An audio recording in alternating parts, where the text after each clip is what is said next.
Beleza, galera? Hoje é dia 12 de fevereiro de 2019 e ontem à noite estava aqui em casa e comecei a assistir o programa da Antônia Fontinelli, no qual ela entrevistou o Caio Coppola. Por volta de 40 minutos de entrevista, bem interessante, eu vou deixar o link aí da entrevista completa na descrição, se você tiver interesse você assista lá. Só que eu queria falar principalmente sobre dois tópicos que o Caio Coppola falou durante a entrevista. Primeiro, para deixar registrado aqui, o nível de argumentação do Caio Coppola é impressionante. Cada dia que passa eu fico mais fã desse cara. Você vê a sinceridade com que ele fala, a sensatez das coisas que ele fala. Então, o cara é outro nível mesmo. Todo dia estou orando aqui pela vida dele para que ele continue se fortalecendo aí, porque, querendo ou não, um cara desse diferenciado, ele sofre pressão por todos os lados. Sofre pressão para manter o alto nível, igual o jogador de futebol quando é craque, né? Sempre vai ser cobrado por ele ser craque. O dia que ele jogar mais ou menos, o pessoal vai cobrar ele. Então, a mesma coisa com o Caio Coppola. Vai ser cobrado para manter o nível alto e tudo mais. Então, ele acaba tendo a cobrança dele mesmo e a cobrança dos em torno dele, fora os inimigos esquerdistas da vida aí. Mas, tirando isso de lado, eu queria falar sobre duas coisas bem interessantes que eu achei na entrevista. Primeiro, lá no final, quando ela pergunta para ele do que ele se arrependeu, do que ele se arrepende. E ele falou de ter estudado pouco.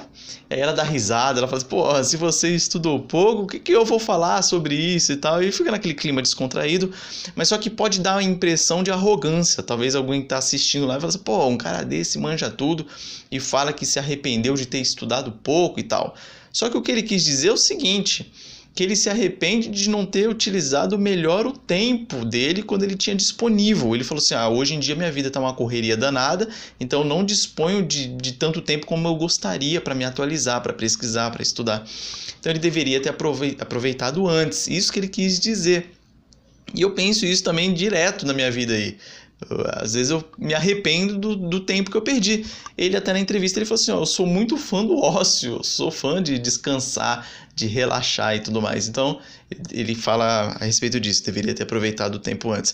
E a outra que eu achei que foi a principal durante a entrevista, ele fala sobre várias coisas interessantes, desde feminismo, desde esquerdismo, desde a bancada do Morning Show. Eu tenho que parabenizá-lo pela atitude, que ele falou que depois daquela treta que deu lá com o Jean Willis e o Edgar lá no programa, no final do programa ele foi lá, abraçou o Edgar, ele falou, tem coisa muito mais importante na vida do que a gente ficar se preocupando com o Jean Willis e com discussões à toa aí e tal. Daí foi lá, fez aquele clima amigável e tá tudo bem.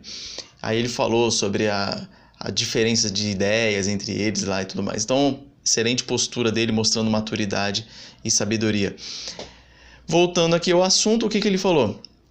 Ela perguntou para ele, a Antônia, com relação a essas redes sociais e os ataques que as pessoas sofrem, e hoje cada um tem um celular, pode gravar qualquer besteira e falar, e aí qual seria a solução possível para isso? E ele fala uma coisa que é essencial. Ele fala o seguinte, a gente tem que tomar cuidado para não querer que esse tipo de problema seja jogado na mão do Estado. O Leviatã, ele até fala. Tem que ser resolvido como? Do jeito que se resolve fake news. Que eu concordo com a posição dele. A fake news, você resolve ela com a verdade. A verdade, uma hora vai predominar. Ele até citou o autor lá que diz que ninguém consegue, que foi o ex-presidente americano, como é muito cedo agora, não lembro nem o nome, não sei se foi o Abraham Lincoln que falou, sei lá, um presidente americano que disse que ninguém consegue enganar 100% das pessoas a todo tempo. Então, a verdade tende a prevalecer sobre a mentira.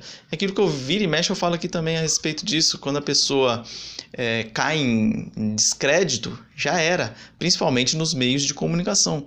Por isso que aqui a todo momento eu tento não perder a minha credibilidade. Às vezes eu vou falar de um assunto que eu estou na dúvida ali, eu nem falo. Porque perder a credibilidade é a pior coisa que tem. Você vai ser jogado no limbo.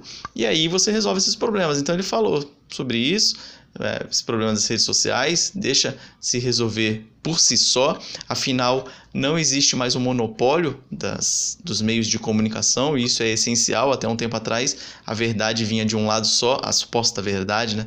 Vinha apenas de um lado. Hoje em dia você tem essa democracia aqui, onde qualquer um pode falar, e aí o Zé Mané ali falou uma bobagem, o outro vai lá, grava alguma coisa refutando o que falou, e aí você vai ter como pesar isso aí. O A falou isso, o B falou isso, o que é mais plausível aqui? E aí você vai ficar do lado, provavelmente, da verdade, a não ser que você tiver algum problema.